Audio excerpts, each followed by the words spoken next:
Hi guys! Dito kami ngayon. Ang aking sister Clarissa. Hi!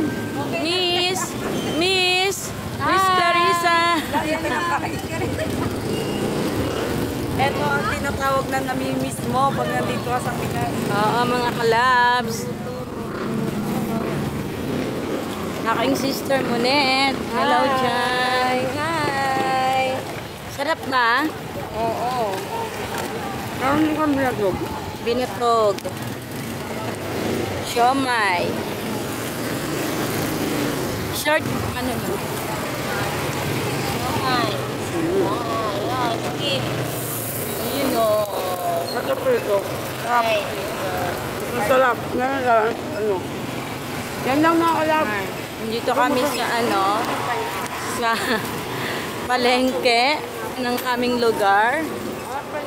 Ayan.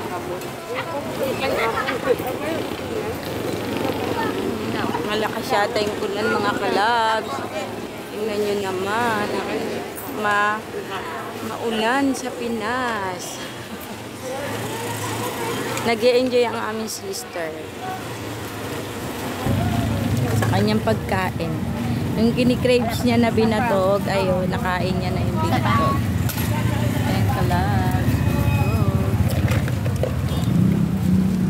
Bye! Bye kalabs.